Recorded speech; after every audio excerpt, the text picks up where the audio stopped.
तो अभी तक राइज ऑफ मराठाज में जो हम लोगों ने कहानी देखी वो ये देखी कैसे किसके लीडरशिप में। पहले शाहजी भोंसले, कौन? शाहजी भोंसले जो शिवाजी के पिताजी थे, शिवाजी के फादर थे शाहजी भोंसले।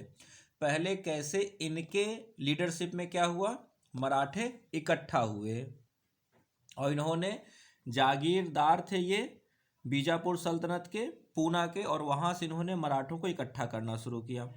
उसके बाद इनकी लेगेसी को आगे बढ़ाया किसने? शिवाजी ने। शिवाजी 7 साल की उम्र में ही क्या हो गए थे? पूना के जागीरदार बन गए थे, क्योंकि 1637 में इनकी शाहजी भोंसले की डेथ हो गई थी। अब शिवाजी उस वक्त किसके? तो दादजी कोंडादेव, कौन? दादजी कोंडादेव के गाइडेंस में रूल कर रहे थे। लेकिन जब वो थोड़े से बड़े हुए तो उन्होंने क्या किया? तोरना फोर्ट को जीता। 1645 में उन्होंने तोरना फोर्ट को जीता और वहाँ पर क्या कर दी? अपनी दावेदारी पेश कर दी मराठा चीफ में कि हम सबसे प्रोमिनेंट हैं। बाद में उन्होंने चंद्र राव मोरे जो एक दूसरा मराठा चीफ था उसको भी हराया। तो पूरे मवाली रीजन और आसपास के एरिया में क्या हो गया कि ये मोस्ट प्रोमिनेंट मराठा चीफ बन गए और इनका अब कोई क्या नहीं था, कोई इनके मतलब इनको चैलेंज करने वाला मराठा चीफ नहीं था। यानी कि सब पूरे मराठे के सारे जितने भी क्लैन थे सब इनके अंडर आ गए और इस तरह से सारे मराठे क्लैंस के अब सुपीरियर चीफ बन गए थे। फिर इन्होंने धीरे धीरे क्या किया? बीजापुर के फोर्ट्स को अटैक करके उसको कब्जा करना शुरू कर दिया। और उसमें हमने देखा कि बैटल ऑफ प्रतापगढ़ हुआ था जब बीजापुर के सुल्तान आदिल शाह ने अफजल खां को भेजा, जिसमें अफजल खां की मौत हुई। उसके बाद हमने देखा बैटल ऑफ पवनखिंद हुआ था, उसमें भी सिंधी जौहर को भेजा गया बीजापुर के सुल्तान के द्वारा। और जब यहाँ तक पहुँचे इसके बाद इन्होंने सूरत पर भी अटैक कर दिया था और सूरत को लूटा था। तो ये सब करने से क्या हुआ? अब इनके ऊपर किसकी नज़र पड़ गई? औरंगजेब की, क्योंकि बीजापुर क्या था? वो मुगल सल्तनत के अंडर था। तो अब अगर इन्होंने बीजापुर को फोर्ट को कंट्रोल कर रहे हैं, उससे लगभग एक इंडिपेंडेंट किंगडम स्थापित करने की कोशिश कर रहे हैं, इस्टेब्लिश करने की कोशिश कर रहे हैं, तो क्या होगा? अब मुगल सल्तनत का बादशाह औरंगजेब इनको कंट्रोल करने के लिए वहाँ से कहाँ? दिल्ली से क्या करता है? एक बंदा जिसका नाम था शाइस्ता खां, उस शाइस्ता खां को डेक्कन का गवर्नर बनाकर भेजता है कि तुम जाओ डेक्कन में और ये जो शिवाजी वहाँ पर लगातार हमारे बीजापुर के सब फोर्ट्स को या किले को लगातार क्या कर रहा है? कैप्चर करते चले जा रहे हैं, उनको रोको। तो शाइस्ता खां डेक्कन आता है। डेक्कन आता है तो वो पहले पूना को अपने कब्जे में ले लेता है। क्या करता है? पूना को अपने कब्जे में ले लेता है और शिवाजी किसी तरह से वहाँ से एस्केप करने में कामयाब हो जाते हैं। वहाँ से जब एस्केप करके निकलते हैं तो लेकिन वो वॉर ख़त्म नहीं होता। फिर हमने पता है कि 1663 में शिवाजी क्या करते हैं? नाइट के टाइम यानी कि रात में शाइस्ता खां के कैंप पर अटैक करते हैं और शाइस्ता खां को घायल होता है और उसके बेटे की डेथ हो जाती है। इस बात से औरंगजेब काफ़ी नाराज होता है और शाइस्ता खां को डेक्कन से हटा देता है और कहाँ भेज देता है? बंगाल भेज देता है। और अब डेक्कन में वो अपने दूसरे व्यक्ति जिसका नाम है राजा जय सिंह ऑफ अंबर, उनको भेजता है कि अब आप जाइए और किसी तरह से क्या कीजिए? शिवाजी को कंट्रोल कीजिए। तो जो राजा जय सिंह होते हैं ये पूरी तैयारी करके आते हैं, प्रिपरेशन करके आते हैं। क्या करके आते हैं? प्रिपरेशन करके आते हैं। और प्रिपरेशन करके आते हैं तो ये क्या करते हैं? ये पूना को नहीं, ये पुरंदर फोर्ट को, किसको? पुरंदर फोर्ट, जो पुरंदर का किला है, पुरंदर का किला, उसको ये अपने कब्जे में ले लेते हैं। जैसे ही वो पुरंदर के किले को कब्जे में लेते हैं तो यहाँ पर एक तरह समझिए कि उन्होंने शिवाजी की दुग्धी रग पकड़ ली। कैसे? तो पुरंदर के किले में ही शिवाजी ने अपनी फैमिली को भी सेफ रखा था और जो भी ट्रेजर वगैरह, खजाना वगैरह था पूरे राज्य का, वो भी कहाँ था? पुरंदर के किले में। तो जब देखा कि फैमिली हमारी कंट्रोल में आ गई है तो शिवाजी को मजबूरन क्या करना पड़ा? ट्रीटी ऑफ पुरंदर क्या साइन करनी पड़ी शिवाजी को? Treaty of Purandar. Treaty of Purandar में क्या हुआ कि शिवाजी को 23 किले, जो इनके पास 35 किले थे उसमें से 23 किलो किसको देने पड़े? मुगल्स को देने पड़े। वहाँ पर क्या रहेंगे? मुगल सैनिक रहेंगे, मुगल ऑफिशियल रहेंगे और वहाँ से उन किलो के अंडर जितने भी ज़मीन है उन सबों का टैक्स वगैरह कौन वसूलेंगे? मुगल्स वसूलेंगे। इनके पास कितने रह गए? मात्र 12 फोर्ट। शिवाजी के पास कितने रह गए? मात्र 12 फोर्ट रह गए। साथ में इनको एक बालाघाट का एरिया भी दिया गया कि बालाघाट से आप ले लीजिए एरिया, यहाँ से आप टैक्स वसूलिए, 5 लाख के आसपास आपको टैक्स मिलेगा और उसमें से फिर आप क्या करोगे? पार्ट वाइज इंस्टॉलमेंट में हमें धीरे धीरे करके कितने? 40 लाख रुपए आप हमें क्या करोगे? पे करोगे। और तीसरा क्या किया गया कि शिवाजी कहीं फिर से अपने आप को मजबूत ना करने लगे तो इनके बेटे जिनका नाम था संभाजी, इनके बेटे जिनका नाम था संभाजी, उनको अपने कोर्ट में लाया। अब कोर्ट में लाया तो कोर्ट में अब बंदी बनाता, तो बंदी बनाता तो फिर आप अपने ट्रिब्यूट के राजा के बेटे को बंदी बनाओगे, तो वो बात तो सही नहीं है। जो व्यक्ति आपके लिए टैक्स वसूल के आपको दे रहा है यानी कि आपके अंडर में है, उसके बेटे को आप अगर बंदी बना लोगे, जेल में डाल दोगे, तो ये तो सही नहीं है। तो उसके लिए क्या किया उसने? उनको अपने कंट्रोल में रखने के लिए संभाजी को क्या किया? कोर्ट में रखा और 5,000 का मनसबदार बना के, कि 5,000 का मनसबदार बना देते हैं यानी कि ये हमारे अब सर्विस में आ जाएंगे। क्या आ जाएंगे? अब डायरेक्ट हमारे सर्विस में आ जाएंगे। और जब डायरेक्ट हमारे सर्विस में आ जाएंगे तो फिर अब ये कुछ हमारा नहीं कर पाएंगे। ये और एक चीज़ और कही गई कि आपसे ये एक्सपेक्ट किया जाता है कि आप आगरा आएंगे। ये ट्रीटी में नहीं था, ये क्या था? या यूँ कहिए कि ट्रीटी में ये एक शर्त रखी गई थी कि आपको आगरा आना है। ये नहीं कि अभी तुरंत चलिए, लेकिन आपको आगरा आना होगा। तो उसी साल 1665 में ही शिवाजी आगरा जाते हैं। ठीक है, तो यहाँ तक हम लोगों ने ट्रीटी ऑफ पुरंदर तक पढ़ लिया था। अब यहाँ से कहानी शुरू होती है इसके आगे से कि लिखिएगा इन 1665, जहाँ वहाँ आपने लिखा था ट्रीटी ऑफ पुरंदर का लास्ट पॉइंट कि Shivaji was expected to visit Agra, वहाँ से अब 1 या 2 लाइन गैप करके पैराग्राफ चेंज करके लिखिएगा इन 1665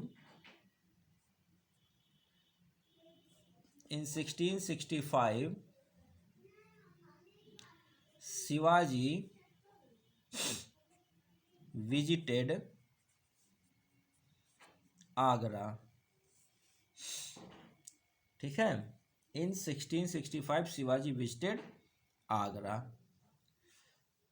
ठीक, ऐसा कुछ हिस्टोरियंस कहते हैं, ऐसा कुछ हिस्टोरियंस कहते हैं, तो हमने भी लिख लिया। अब इसके बाद की जो कहानी है उसको लिखिए मत, उसको सिर्फ जान लीजिए, क्योंकि उसको लिखने से कोई फ़ायदा नहीं है। हुआ क्या कि जब शिवाजी आगरा पहुँचे तो औरंगजेब ने इनको वो मान सम्मान नहीं दिया जो मान सम्मान इनको मिलना चाहिए था। औरंगजेब अपने घमंड में कह लीजिए या अपने गुरूर में या इनको जानबूझ के नीचा दिखाने के लिए उसने कोर्ट में इनको वो मान सम्मान नहीं दिया जैसा एक राजा को मिलना चाहिए। यहाँ तक कहा जाता है कि इनसे वो राज दरबार में मिला तक नहीं। क्या? इनसे, अब जिसका बेटा आपके दरबार में 5,000 का मनसबदार है, यानी वो छोटी मोटी पोस्ट तो हुई नहीं, 10,000 मनसबदार तो मैक्सिमम होता था। और अकबर के टाइम पर भी 7,000 के मनसबदार से ऊंचा कोई नहीं गया था। केवल मान सिंह थे और एक दो लोग और थे जो 7,000 के मनसबदार तक। 10,000 का मनसबदार तो कोई बना ही नहीं। ठीक है, तो यहाँ पर अगर आप 5,000 का मनसबदार किसी हो, इसका मतलब है कि वो काफ़ी वैल्यू रखता है। और उसके पिता जो मराठा रीजन के 12 किलो के राजा हैं, एक तरह समझिए, उसको आप क्या कर रहे हो, कोर्ट में मान सम्मान नहीं दे रहे हो, उनसे आप मिल नहीं रहे हो। और एक तरह से क्या है, वो ह्यूमिलिएशन है। क्या है? वो ह्यूमिलिएशन है। और क्या हुआ, उनको हाउस अरेस्ट करवा दिया इसने। क्या किया? उनको राजा जय सिंह के पास भेजकर पूरा षड्यंत्र रच के क्या किया, शिवाजी को हाउस अरेस्ट करवा दिया औरंगजेब ने। तो लिखिएगा, इन 16 Shivaji visited Agra and after a series of events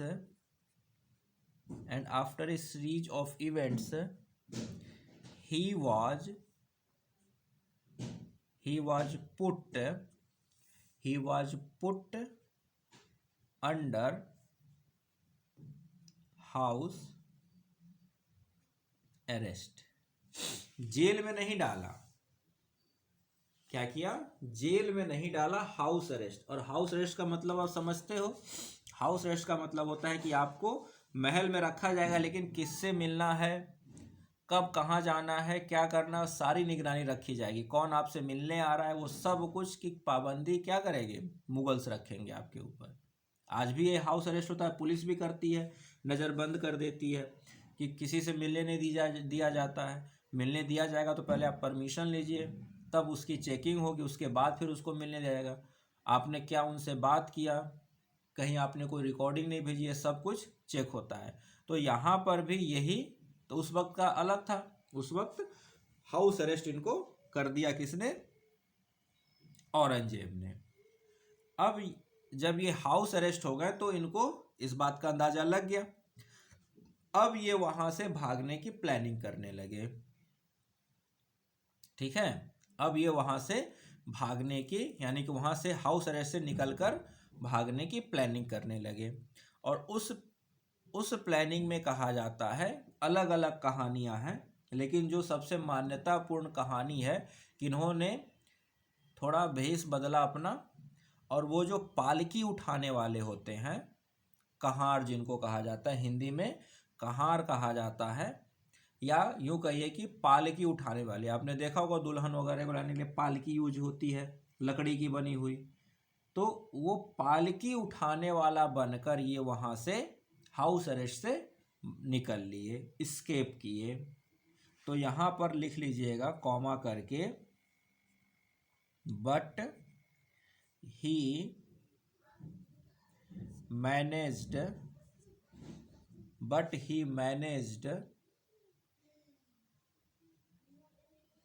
to escape along with his son। अब कुछ लोग कहते हैं अपने बेटे के साथ वहां से निकले, कुछ लोग कहते हैं नहीं, वो अकेले निकल गए थे। ठीक है,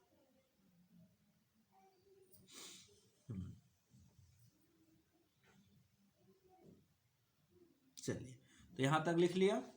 तो बस यूं समझिए कि यहाँ हमें जो कहानी है, बस उसका सारांश ये समझना है कि शिवाजी आगरा गए, आगरा में इनको औरंगजेब ने हाउस अरेस्ट कर लिया, पर वहाँ से ये किसी तरह से निकलकर वहाँ से भागने में सक्सेस हुए। ठीक, अब जब ये वहाँ से निकल कर भाग गए तब औरंगजेब ने कहा था कि उनको राजा टाइटल दिया था कि हाँ, कि वाकई में शेर दिल बंदा है, वो राजा की तरह है जो यहाँ से निकलकर भाग गया मेरे चंगुल से भी। ठीक है, तो खैर वो सब बात की बातें हैं। अब यहाँ से जब ये निकल गए तो अब ये अगर क्राउन पर जाएंगे या अपना जो फोर्ट है वहाँ पर जाएंगे तो ये बात तो फिर किसको, औरंगजेब को पता चलेगी। और औरंगजेब अभी पावरफुल है। देखिए कौन सा ईयर है, 1665। औरंगजेब की डेथ हो रही है 1707 में, और ये घटना कब है, 1665। यानी कि अभी औरंगजेब अपने चरम पावर पर है, अभी औरंगजेब बहुत शक्तिशाली है। ठीक है, और ये नहीं कि वो पहले ही दिन या कुछ दिन में, इनको काफ़ी लंबा समय लगा था वहाँ से निकलकर भागने में। ठीक है, वहाँ से किसी तरह से मैनेज करके वहाँ से निकल के भागने में इनको काफ़ी लंबा समय लगा था। तो जब वहाँ से निकल कर ये भागे, या यूँ कहें कि वहाँ से निकल कर इन्होंने जब अपने आप को आज़ाद किया तो इन्होंने लो प्रोफाइल में रहते हुए अपनी आर्मी को और बड़ा किया, एक्सपैंड किया। ठीक है, तो लिखिएगा between 1667 to 1669, between 1667 to 1669 Shivaji adopted low profile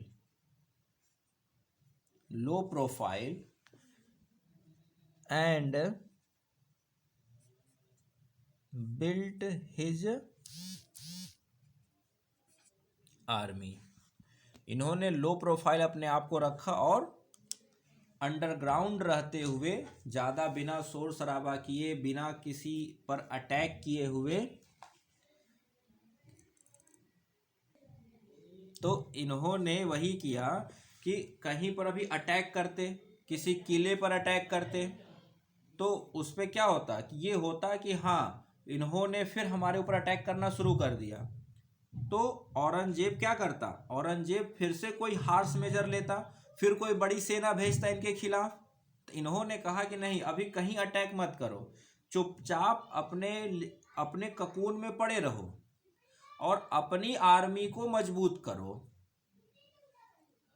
तो इन्होंने अपने आप को लो प्रोफाइल रहने, मतलब कि अपने आप को ज़्यादा प्रचारित नहीं किया, ज़्यादा कोई किले वगैरह पर अटैक नहीं किया, ना ही किसी पोर्ट पर अटैक किया, कहीं कुछ नहीं किया। 2-3 साल तक ये चुपचाप रह के अपनी क्या करने लगे, आर्मी को बढ़ाने लगे, अपनी आर्मी को मजबूत किया, मॉडर्न किया, उसमें लोगों की भर्ती की, और इस तरह से किया कि किसी को खबर भी ना चले, वो सब किसी को पता भी ना चले और ज़्यादा शोर शराबा भी ना हो। ठीक है, ज़्यादा शोर शराबा भी ना हो। नेक्स्ट पॉइंट लिखिए,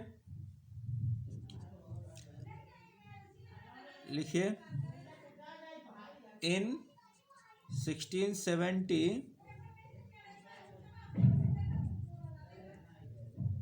he recovered मोस्ट, या ऐसे लिखिए, हाँ, इन 1617 he recovered most of all of his lost forts। तो जितने लगभग इन्होंने फोर्ट्स हारे थे उसको इन्होंने 1670 तक आते आते फिर से उन पर अधिकार कर लिया। लिखिएगा and sacked Surat for second time. और सूरत को दोबारा इन्होंने क्या किया, लूटा, फिर से सूरत पर अटैक करके सूरत को दोबारा लूटा। लेकिन अभी भी ये क्या राजा नहीं बने हैं। अभी भी ये क्या है, सिर्फ और सिर्फ मराठा चीफ हैं। शिवाजी अभी तक राजा नहीं बने हैं। देखिए कहीं पर भी किंग नहीं लिखा है, ये क्या है, अभी तक मराठा चीफ है। अब ये राजा बनेंगे कैसे, तो लिखिएगा, जब इन्होंने दोबारा अपने सारे किले जीत लिए, सूरत पर अटैक कर लिया, अब इसके बाद इनकी पोजीशन हो गई मजबूत। अब जब दोबारा से इन्होंने सब कुछ अपने कंट्रोल में कर लिया, तब इन्होंने अपने आप को क्या किया, अपना कोरोनेशन किया, यानी कि अपना राज्याभिषेक किया। अभी तक इन्होंने राज्याभिषेक अपना नहीं किया है। अभी तक ये क्या है, 35 किले, 35 फोर्ट जो इन्होंने जीते हैं, उस 35 फोर्ट के क्या हैं, ये चीफ हैं, ये मराठा क्लेन के चीफ हैं। अभी तक ये राजा नहीं बने हैं, अब ये राजा बनेंगे। कब, तो एक काम और करेंगे, उसके बाद ये राजा बनेंगे। लिखिएगा, शिवाजी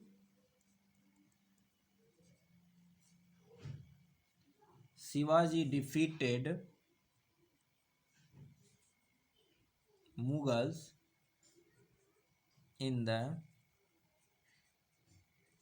बैटल ऑफ सलहन। एक और बैटल हुआ था, इसमें भी इन्होंने मुगल्स को हरा दिया। तो अब इतने बार ये मुगल्स को हरा चुके थे और मेन चैलेंज मुगल्स को यही दे रहे थे, तो अब इनका फिक्स हो गया कि अब मराठों के राजा कौन बनेंगे, शिवाजी बनेंगे। अभी तक ये क्या थे, मराठों क्लेंस के या मराठों के ये चीफ थे, मुखिया थे, मुख्य थे। अब ये राजा बनेंगे। तो कैसे, तो लिखिएगा, finally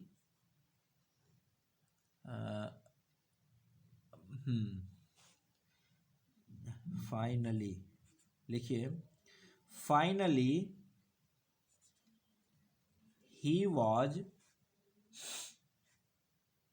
coronated, finally he was coronated at Raigarh in 1674। तो शिवाजी का राज्य तिलक कब हुआ, 1674 में। भले ही वो जागीरदार बन गए थे कब, 1637 में।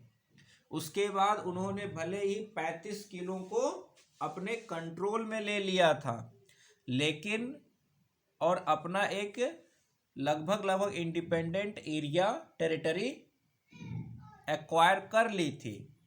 लेकिन औरंगजेब से जब के द्वारा भेजे गए, राजा जय सिंह के साथ जब ट्रीटी ऑफ पुरंदर किए, तो फिर क्या हो गए, वो बीजापुर के जागीरदार बने उतने एरिए के, और 12 फोर्ट उनके कब्जे में थे, तो उसके चीफ बन के रह गए। अब आगरा से जब वो फिर इस्केप किए, और उसके बाद जब उन्होंने अपनी सेना इकट्ठा करके ये सब कुछ किया और बाकी सारे फोर्ट को अपने कंट्रोल में लिया, तब उन्होंने अपने आप को कोरोनेट किया, यानी कि अपना राज तिलक किया। कौन सी वो जगह थी, तो उस जगह का नाम है राजगढ़, GARH, रायगढ़। क्या नाम है, रायगढ़। इसका स्पेलिंग आप लिखिए, RAIGARH, रायगढ़। कौन सी जगह पर, रायगढ़ में उन्होंने अपना कोरोनेशन यानी कि राज तिलक किया, एंड साथ में एज्यूम्ड द टाइटल ऑफ महाराजा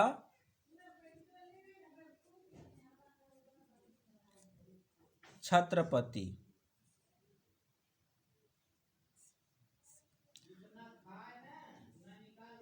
कौन सा टाइटल इन्होंने लिया, महाराजा छत्रपति। इसीलिए हम लोग कहते हैं महाराजा छत्रपति शिवाजी। क्या कहते हैं? महाराजा छत्रपति शिवाजी। तो इनका टाइटल है महाराजा छत्रपति, नाम क्या है? शिवाजी। ठीक है, यहां तक नोट डाउन हो गया? तो इसको रब करते हैं। और तो इन्होंने कौन सा टाइटल लिया? महाराजा छत्रपति का। और एक चीज ये भी समझिए, इनका जो कोरोनेशन किया गया था ना, जो कहानी बताई जाती है वो ये बताई जाती है कि इनका कोरोनेशन, लिखिएगा शिवाजी, किसके बारे में हम लोग लिख रहे हैं? शिवाजी। तो शिवाजी का जो कोरोनेशन हुआ था, कोरोनेशन डन बाई ए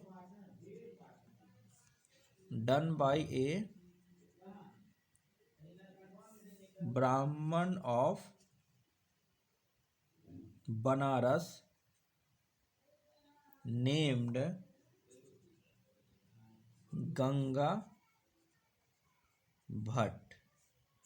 तो कहानी ये कही जाती है कि जब शिवाजी अपना राज तिलक करवाने की तैयारी किए, तो उस एरिया के किसी ब्राह्मण ने इनका राज तिलक करने से मना कर दिया, क्योंकि शिवाजी क्षत्रिय नहीं थे।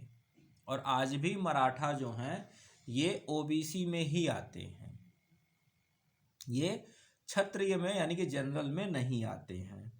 तो शिवाजी क्या थे? आज के डेट में ओबीसी, उस वक्त वैश्य थे कहा जाए तो, क्योंकि ये क्षत्रिय नहीं थे और शूद्र नहीं थे, तो किस में आएंगे? वैश्य में आएंगे। तो ये वैश्य में थे। तो वैश्य राजा नहीं बन सकता। जो हिंदू धर्म है वो हिंदू धर्म क्या कहता है कि राजा सिर्फ क्षत्रिय बन सकता है, ये तो राजा बन नहीं सकते थे। तो इस वजह से वहां के ब्राह्मणों ने इनका राज तिलक करने से मना कर दिया, ऐसी कहानी कही जाती है। ठीक है, तो इस वजह से बनारस से ब्राह्मण बुलाया गया जिनका नाम था गंगा भट्ट, उन्होंने इनका राज तिलक किया था रायगढ़ में। ठीक, नेक्स्ट पॉइंट लिखिएगा,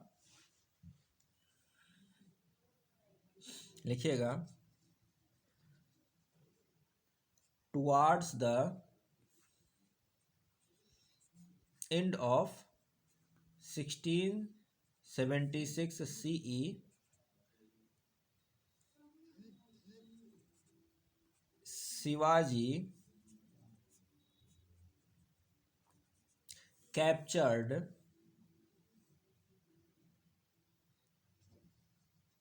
Carnatic region and also fort of Vellore and Ginji, which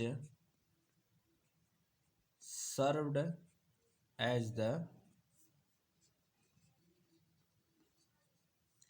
Marathas' capital for 9 years। इन्होंने बहुत बड़ा डेक्कन और साउथ इंडिया का एरिया, वेल्लोर वगैरह को अपने कंट्रोल में ले लिया, एक इंडिपेंडेंट मराठा रीजन बना लिया और कैपिटल बना लिया वेल्लोर और बाद में गिंजी। इस तरह से इन्होंने पूरा एरिया लगभग साउथ इंडिया, और फिर वही है कि इनको कंटेन करने में औरंगजेब के बहुत से समय बर्बाद हुआ और वो कंटेन नहीं कर पाया, और फिर अंत में क्या हुआ, उसकी डेथ हो जाती है। लेकिन उससे पहले शिवाजी की डेथ होती है। तो लिखिएगा, Shivaji died in 1680, Shivaji died in 1680 CE at the age of 53। बहुत कम एज पे इनकी डेथ हो जाती है। और देखा जाए तो 6 साल ही तो, ये अभी 4 साल ही तो राजा बन पाए थे, 4 साल ही तो राजा बन पाए थे। लेकिन इसी में इन्होंने पूरा एक क्या किया था, मराठा रीजन क्या किया था, एक तरह से देखा जाए तो पूरा मराठा एक साम्राज्य स्टैब्लिश कर दिया था। तो Shivaji died in after age of 53, लिखिएगा shortly after his return from the Karnataka expedition. तो यही वेल्लोर वगैरह और आसपास के कर्नाटका को रीजन को जब ये लौटे थे, उसी वक्त ये बीमार पड़े, और इस तरह बीमार पड़े, कहा जाता है कि फीवर हुआ था और अनकंट्रोल्ड हो गया किसी वजह से, और फिर इनकी उसी बीमारी की वजह से इनकी डेथ हो गई 1680 में। बहुत कम एज में इनकी डेथ हो गई, लेकिन इसी एज में इन्होंने एक पूरा का पूरा मराठा किंगडम डेवलप कर दिए। तो इस तरह से शिवाजी का उदय हुआ। शिवाजी प्रोमिनेंट मतलब जागीरदार बने 1637 में, प्रोमिनेंट हुए 1645 में, और उसके बाद तो फिर 1665 में ट्रीटी ऑफ पुरंदर, और 1680 में इनकी डेथ। इस तरह से आपको ये पूरी घटनाएं याद रखनी है, और शिवाजी की यहाँ पर हो जाती है डेथ। अब कहानी आगे बढ़ती है कि शिवाजी के डेथ के बाद मराठा साम्राज्य का क्या हुआ। अभी तक तो हमने सब कुछ कौन बना रहे थे, शिवाजी बना रहे थे। अब हम लोग देखेंगे कि शिवाजी की डेथ के बाद मराठा साम्राज्य का क्या होता है। ठीक है, चलिए, तो यहाँ तक नोट डाउन हो गया। तो अब हम लोग पढ़ते हैं अपने अगले टॉपिक पे कि शिवाजी के बाद मराठा साम्राज्य कैसे आगे बढ़ा। अब हम लोग उसके बारे में पढ़ेंगे। ठीक है, तो ये रब कर दिया जाए।